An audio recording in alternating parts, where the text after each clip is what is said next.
Es que impresiones que no se ve. Buenas tardes. Muchas gracias por estar ahí todavía. Muchas gracias a la organización que me ha permitido volver a Euskadi, que es un territorio donde yo tengo muchos amores. Muchas gracias por haberme permitido reencontrar a viejas amistades. Yo soy una persona vieja que está encantada de haber podido llegar aquí. No me refiero a aquí, sino a vieja. Y dado que han contado quién soy, también quiero contaros esa parte de trabajos invisibles o de cuidados que hablábamos esta mañana para que podáis entender por qué me atrevo a estas horas a contar de la necesidad de la reorganización social del cuidado. Yo soy una hija de un hombre que tiene 101 años y está bien. Soy una compañera de un hombre con el que convivo desde hace 41 años y es un enfermo crónico.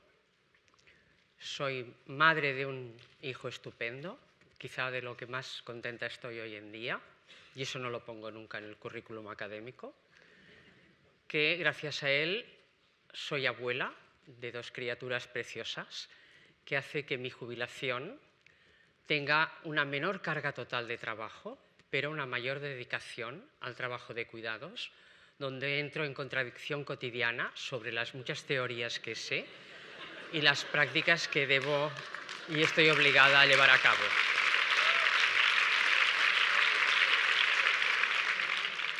Pero como también he traído el famoso PPT, pues vamos a por ello. Y he puesto la reorganización social del cuidado porque al comienzo me dijeron de la reorganización. Bueno, es una presumimenta tremenda, porque ya quisiéramos una organización social del cuidado, como para hablar de la reorganización, pero ahí estamos. Pues muy bien, sí, a la que me funcione esto, yo no me funciona, sí. Esta mañana Rosa Cobo nos ha hablado muy bien de dónde salía ese modelo social europeo en el que España, Euskadi, Cataluña, de la que yo vengo, hemos llegado tarde y mal, yo diría, pero que efectivamente, si tiene alguna fecha en cuestión como origen, para poder hablar de esa organización social del cuidado, tiene que ver con cuando se pusieron las bases o se consolidó el pacto que dio lugar a lo que llamamos estado del bienestar en Europa. Y ahí había un triángulo que poníamos en el vértice el estado del bienestar, lo que llaman los británicos o en británico welfare. A mí siempre me ha interesado mucho más lo que llamamos el well-being in everyday life, el bienestar cotidiano. Y eso, dejarme decir que lo aprendí. Yo tuve la suerte de poder aprender en un mundo en el que lo anglosajón no era lo prioritario. Y aprendí muchísimo de mujeres italianas como Antonella, pero también de otras colegas como Laura Balbo, que fue una de las primeras que me enseñó a hablar del malestar, de ese bienestar que se suponía que teníamos, de mujeres como Chiara Saraceno, que, perdonad, es que me he dado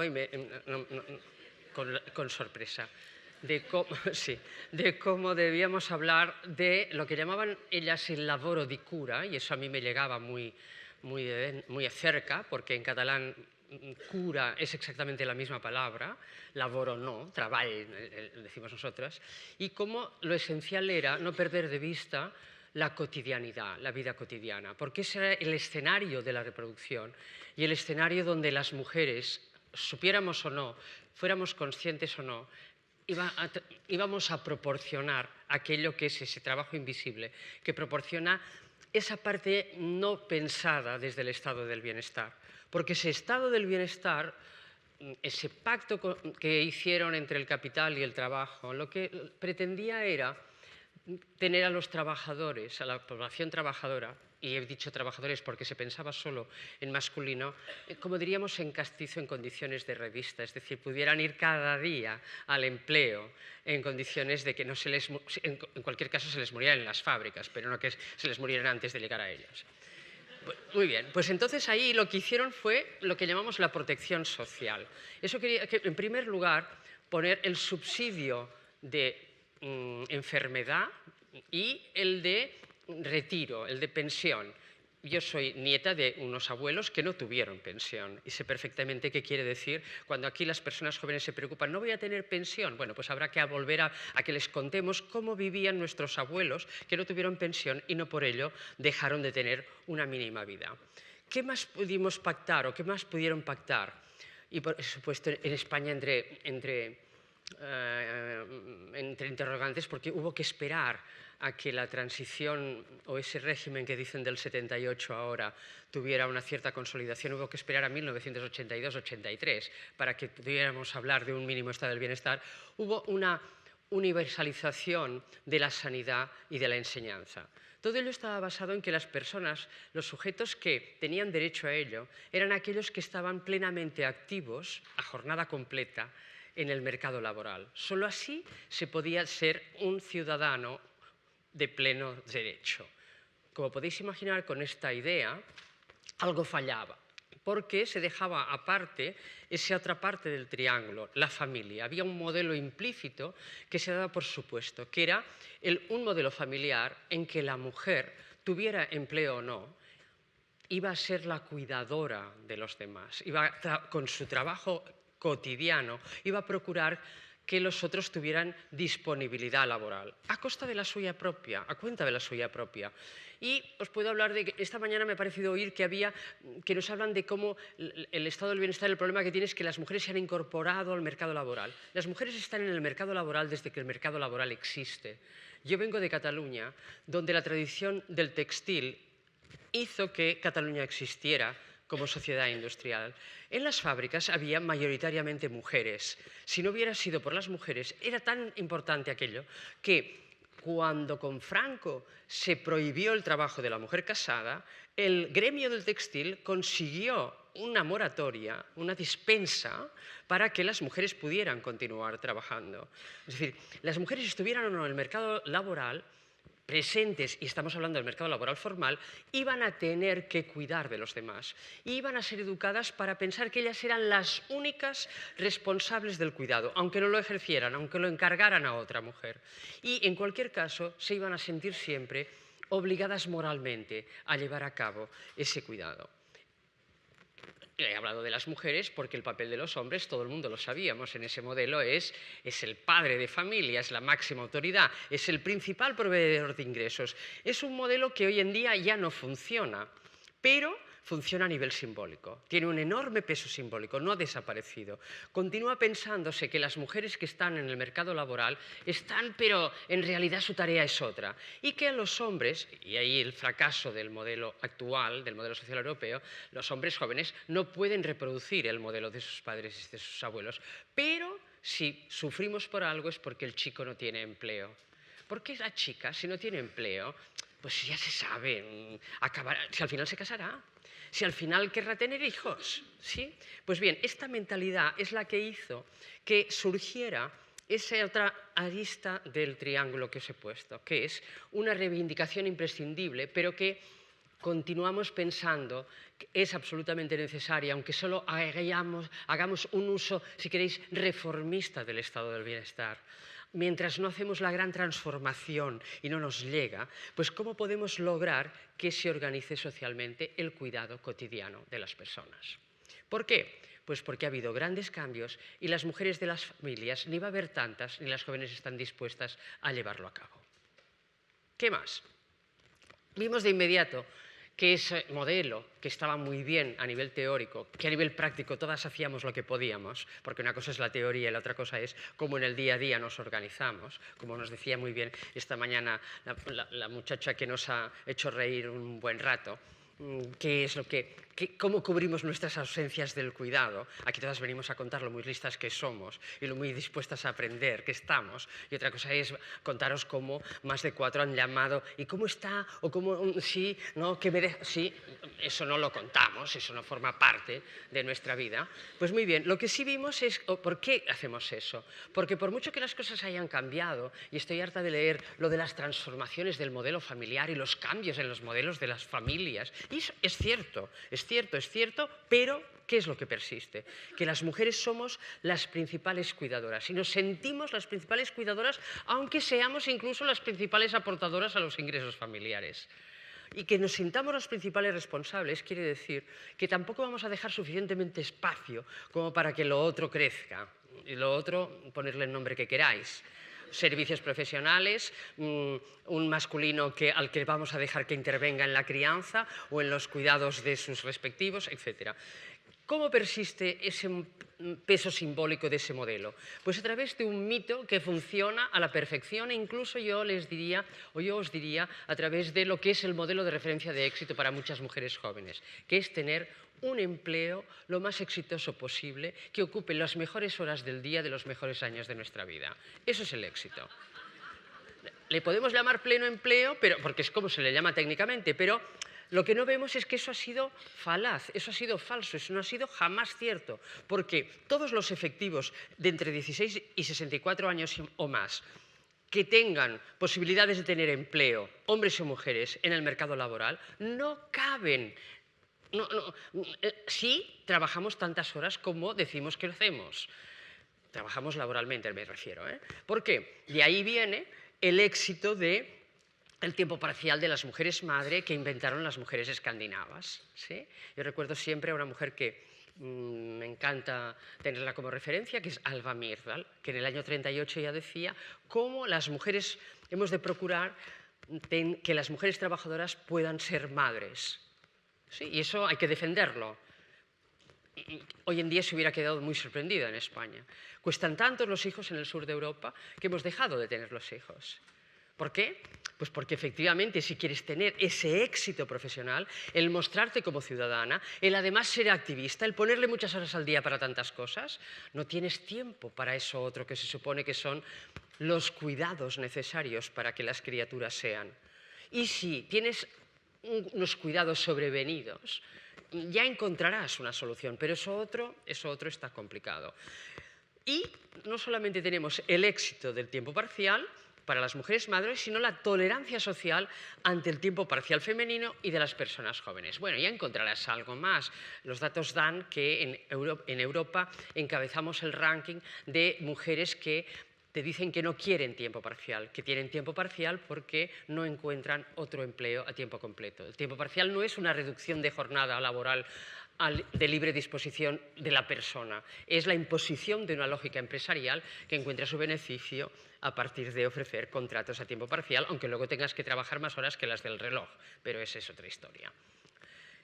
¿A qué lleva también esos límites del estado del bienestar desde la perspectiva de género y de dónde sale el que necesitemos, entre otras cosas, porque yo vengo a hablar solo de una cosa pequeñita, de cómo necesitamos organizar socialmente el cuidado cotidiano? Pues de la ocultación y el menosprecio del trabajo doméstico, de ese lavoro di cura, y en el bienestar cotidiano. Hablamos bastante bien de lo que son las políticas públicas, de qué necesitamos, de qué instituciones, de qué profesionales. Hablamos muchísimo menos de las miserias cotidianas a las que nos vemos obligadas a enfrentar para poder subsistir en el día a día.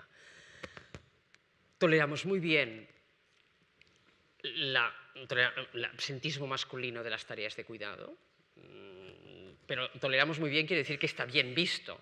De ahí el rechazo en muchísimas ocasiones de los permisos de paternidad o de las reducciones obligadas de jornada que debería ser para que la vida pudiera ser. Lo toleramos bien porque el éxito está puesto y los modelos de referencia están puestos en el otro lugar y aunque lo decimos teóricamente, lo practicamos no demasiado bien. Y una frase que yo he puesto que viene de unos estudios que hicimos liderados por Carlos Prieto para hablar de las encuestas del tiempo y ver cómo funcionaba la distribución entre el tiempo de trabajo pagado, del trabajo no pagado y del tiempo libre. Vimos una cosa esplendorosa, además de comparar las encuestas que existen en España sobre el tema. Fuimos a hacer entrevistas a mujeres y hombres de distintos grupos sociales, de distintas generaciones, de distintos territorios. Pues bien, ¿qué sacamos en claro? El trabajo doméstico no tiene quien le quiera y el de cuidados depende. Especialmente si le llamamos solo cuidado. Si le ponemos la palabra trabajo, ya es una cosa un poco más complicada. ¿Y de qué depende? De que hay bastante pelea por hacer de madre. Mucha pelea. Hay incluso tristeza por no poder ser tanto como quisiera. Hay un sentimiento de culpa tremendo. Empieza a haber en algunos casos una participación activa por parte de jóvenes padres. Pero de lo que no hay, ni por asomo, nadie reivindica el limpiar los cristales en un fin de semana nadie reivindica el cuidar de la suegra con Alzheimer. Vamos que no.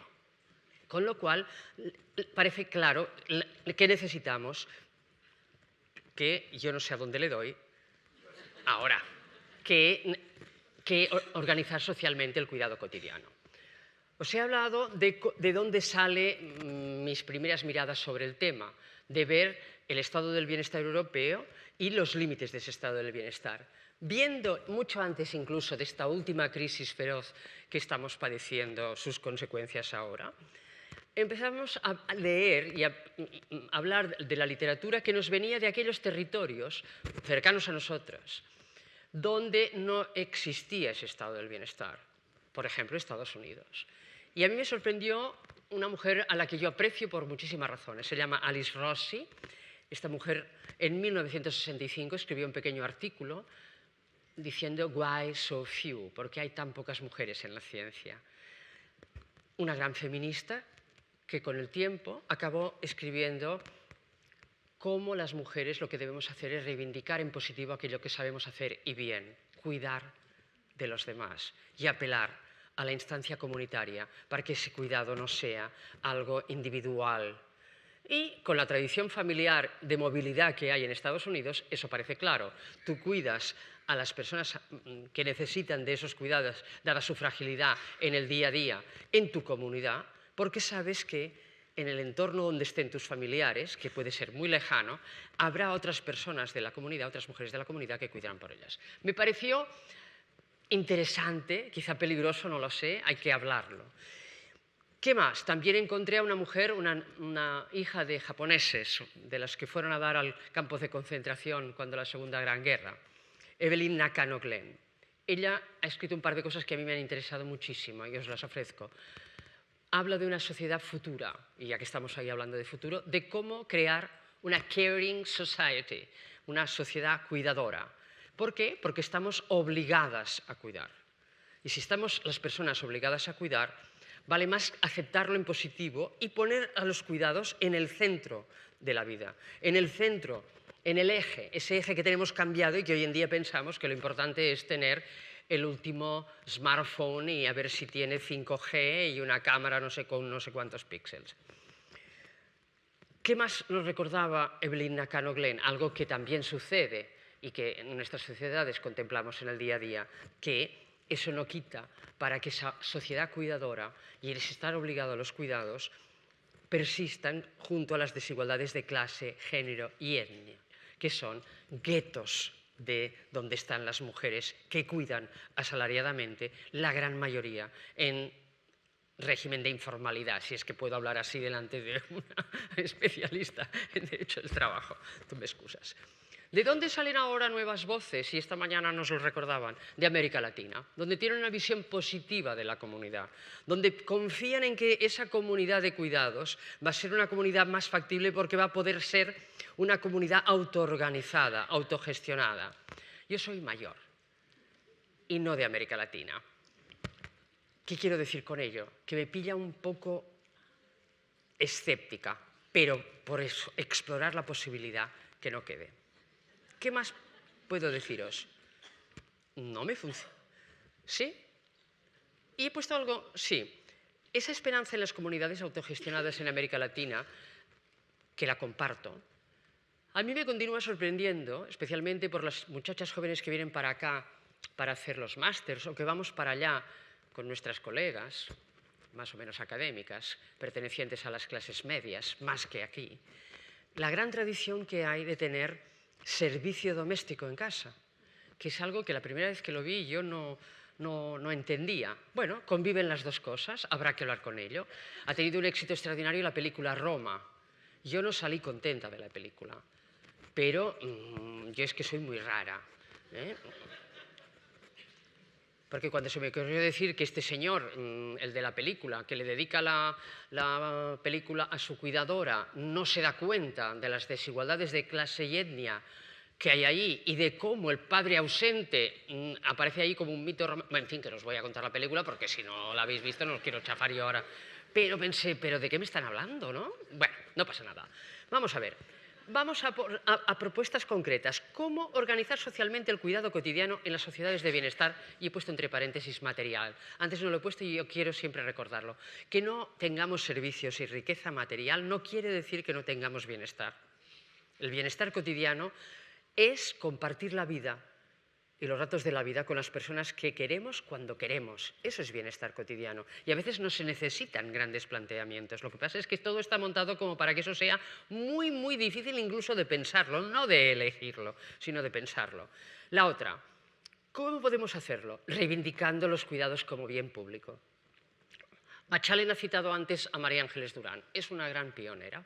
Es una mujer que, cuando aquí en este país no nos dedicamos casi nadie a estas cuestiones, en 1972 ella ya tuvo la posibilidad de hacer una tesis para mostrar que había un trabajo de las mujeres. Bueno, comparto con ella muchas cosas y con otras no, pero me encanta que sea una mujer que con su poder pueda transmitir aquello que en muchísimas otras ocasiones, en las que no tenemos tanto poder, no podemos transmitir. Acabo de publicar en 2018 un estudio, La riqueza invisible del cuidado. Y esa es una buena manera de persistir en la idea de que necesitamos reivindicar el cuidado como bien público. Y ha ideado una palabra, el cuidatoriado, para hablar de cómo hay una nueva clase social. Yo sé que estos lemas son interesantes, tienen un buen marketing, pero que es difícil que tal como están las cosas y en la creciente individualización de las relaciones personales esto cuaje. Pero sí es cierto que no podemos olvidar que solo vamos a poder mirar a la sociedad del futuro o construir la sociedad del futuro si cuidamos los unos de los otros. De la misma manera que reivindico aquí a Durán, reivindico siempre a un señor, es un genetista de poblaciones, se llama Albert Jacquard. Jacquard como, a ver, yo que vengo del ramo del textil, es el ingeniero que ideó los patrones para que puestos en los telares se sacaran estos dibujos que, por ejemplo, lleva, a veces en los jerseys lleváis unos dibujos geométricos. Eso lo inventó un señor que se llama un ingeniero que se llamó Jacquard. Su nieto, Albert Jacquard, es genetista de poblaciones y una vez se jubiló, escribió un librito que se llama Mi Utopía, Mon Utopie. ¿Y qué dice? Hay que incluir los cuidados como derecho universal. Yo al lado puse, muy bien, quiero hablar con Madame Jacquard, porque a ver, se le ha ocurrido, porque a lo mejor está muy bien, pero sí, porque vamos a ver, es una idea estupenda, pero vamos a ver cómo lo arbitramos. Bueno, ¿qué más podemos hacer para reivindicar los cuidados como bien público? Pues volver a algo muy antiguo. Yo recuerdo en 1990, preocupados con la gran crisis de empleo que también hubo, que hablábamos de los yacimientos de empleo, y aquí ya lo he contado muchas veces, vino alguien de la Diputación de Guipúzcoa a hablarnos del proyecto Sparrow, de cómo subsidiar la demanda para que creciera la demanda, porque esto no son como las setas en otoño. Hay que hacer que las personas entiendan que necesitan reclamar. No solo necesitamos las políticas públicas, hay que cambiar las mentalidades. Y para cambiar las mentalidades, yo no creo que en el despotismo ilustrado, por decirlo suave, hay que pensar que las personas tenemos que cambiar la mentalidad. Y, efectivamente, los servicios de atención a la vida diaria, el elenco de catálogo de servicios que puede haber para construir el bienestar cotidiano en los momentos polares del ciclo de vida, en el momento que vienes al mundo y en el momento en el que te vas, porque aquí no se queda nadie, por muy importante que haya sido, pues necesitamos que se creen servicios profesionales. Y ese era un yacimiento de empleo. En 1990, en el libro blanco de Jacques Delors, apareció, yo recuerdo, un gran debate con algunos colegas donde me dijeron, pues si lo tenéis ya para vosotras, los servicios de atención a la vida diaria, ya está. Luego había servicios para el patrimonio de las ciudades, había los de tecnología, información y comunicación, había para atención a los jóvenes con problemas, en fin, había una serie de servicios, es decir, como fuentes de empleo. Vamos a recuperarlos. Y no os voy a hablar más de la ley de dependencia, porque lo de las carencias han sido muy interesantemente contadas por mi predecesora. Solo contaros que ha habido también un problema de mentalidades, o hay un problema de mentalidades que no es tan fácil cambiarlas, pero estamos en ello. ¿Qué más? Vamos a ser optimistas. Para reivindicar el cuidado como bien público, poner en valor la creciente aportación masculina al trabajo de cuidados. Los padres jóvenes Y las personas mayores dice que se convierten, porque hacen de la necesidad, yo creo, virtud, o por el miedo, o por vete a saber el qué, pero sí se vuelven más cuidadores que no eran, no solamente como abuelos, sino porque si se me pone enferma y no está, vamos a cuidarla, ¿verdad? Y a ver si así dura un poco más. ¿Qué más? Conceptualizar los cuidados como bien público también requiere tener en cuenta una serie de consideraciones. La primera, reconsiderar quiere decir cuestionar la adscripción femenina de los cuidados. Esta mañana se ha dicho, esta tarde se ha vuelto a repetir. Para nada es natural. Aquí ya no hay nada... Lo más natural que nos queda en este país es el ave creme. O sea, no hay nada más natural. Tenemos el derecho y el deber de repartir la carga total de trabajo cotidiano entre hombres, mujeres y generaciones. Y eso son dineros. Esos son dineros y cambio de mentalidades. Esos son el tener esa disponibilidad para estar siempre de puertas afuera. Tiene muchísimo, un precio altísimo, que no necesariamente se tiene que monetarizar. Los tiempos de disponibilidad de los demás es algo muy importante y hay que incidir en ello. ¿Qué más? No hablaré de lo de la ética de cuidados y de la crisis de los cuidados porque ya se ha hablado de ello. ¿Qué hay que hacer? Sustituir los cuidados informales con servicios públicos profesionalizados. Hay un agujero negro en toda Europa, los servicios de cuidados de larga duración. Por suerte estamos en sociedades de bienestar material donde gracias a ese bienestar material las personas vivimos cada vez más años. Es un proceso de envejecimiento creciente y veréis que hay datos que nos dicen, luego si hay tiempo los pongo y si no, no hace falta, pues bien, hay que en ese territorio organizar colectivamente servicios de cuidados, repito, de larga duración.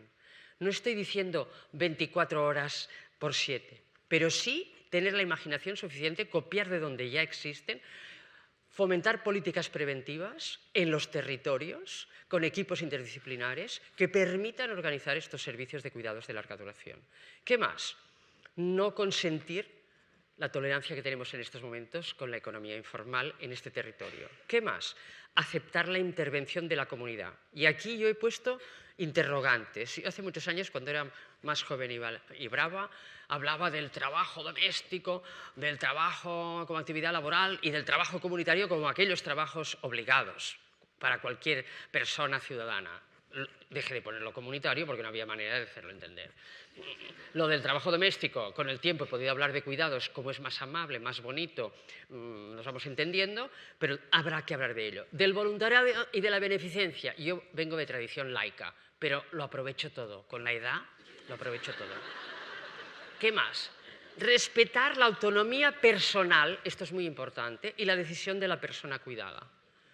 Porque ¿qué estamos haciendo ahora? Imponer el cuidado, porque usted necesita ser cuidada. Entonces ya me cuido yo de cómo hacerlo, no se preocupe, ya le organizo yo. ¿Sí? Y la otra, o al revés, la persona que como piensa que ella ha cuidado toda la vida a los demás, ella ya va a pensar cómo la tienen que cuidar y solo ella sabe, y entonces es un martirio para todos los que organizan el cuidado de aquella persona. Vamos a hablar de cosas muy cotidianas, si queréis que cualquiera de vosotras y cualquiera de vosotros me podríais contar de cómo os va cuando tenéis unos cuidados sobrevenidos. Y algo con poca fama, respetar esto y obligarnos a pensar que hay un derecho de ciudadanía obligado. Pensar en el proceso de despedida. ¿Cómo queremos irnos de este mundo? ¿Cómo queremos ser cuidadas las personas? Y para eso quiere decir que nos tenemos que cuidar no en la última etapa de la vida, siempre. Y siempre digo lo mismo, una persona que no sabe cuidar de sí misma no sabe cuidar de los demás. ¿Qué más? No hace falta, no hace falta. ¡Uy! Os he puesto las dificultades ante la organización social del cuidado cotidiano. En el sur tenemos una tradición familista. Saracheno nos habla del familiarismo implícito soportado, y yo creo que no hace falta explicar mucho qué quiere decir, porque está implícito y está soportado, porque es ley de vida, yo he cuidado de los demás me tienen que cuidar a mí, hay que hablar mucho de ello. Es que me queda... Y hablar de los datos del INE. No os voy a... como va a estar la presentación, os la pueden repartir o la van a colgar en red, tenemos un panorama, y yo ya hablo como persona mayor por egoísmo, tenemos un panorama enorme para hablar de la organización social del cuidado y hacer todo tipo de experiencias piloto para que esto funcione de un modo distinto al que tenemos hasta ahora. Solo un dato, la población centenaria ha pasado en 2016 de 15.460 personas a 222.000.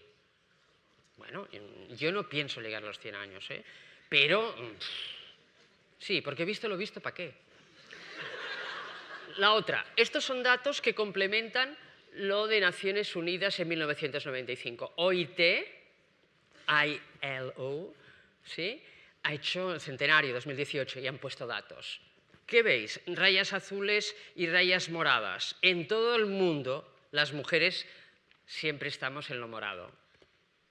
¿Qué más?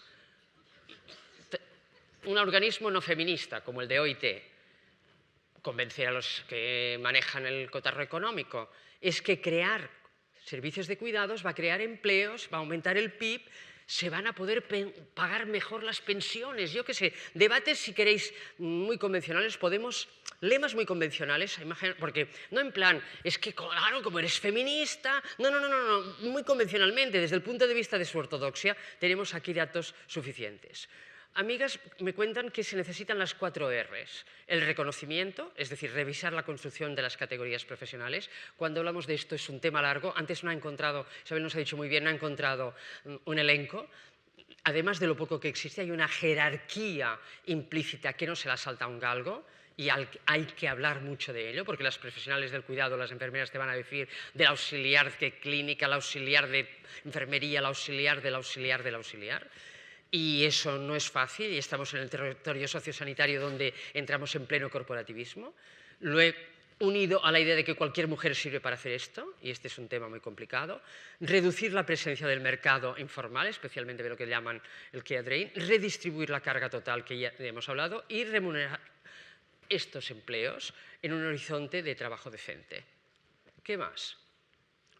Pues construir la demanda y solo la exigencia de una formación acreditada. Romper con la idea de que cualquier mujer sirve para esto. Necesitamos una capacitación técnica de saber estar, saber decir, saber hacer, saber anticiparse. Cuidar es una tarea muy compleja, no es solo ponerse y ya está. Respetar a la persona que da el servicio. Dar un servicio no es servir, y yo creo que esto es algo muy interesante cuando se tiene la posibilidad de impulsarlo desde la administración local. Recordar que la equidad de género es un indicador de la calidad democrática de cualquier sociedad y suele quedar en el olvido en el día a día o solo ser recordada el día 8 de marzo. Y entonces yo quiero que todos los días sean 8 de marzo, al menos de momento. Para no acabar de manera triste, vamos a hacer un pequeño chiste, que es, bueno, la broma es, si encontraras un hombre guapo, rico, sensible, simpático, que le gustan los niños y supiera cocinar, ¿qué harías con él? Hice un documental. Nada más, muchas gracias.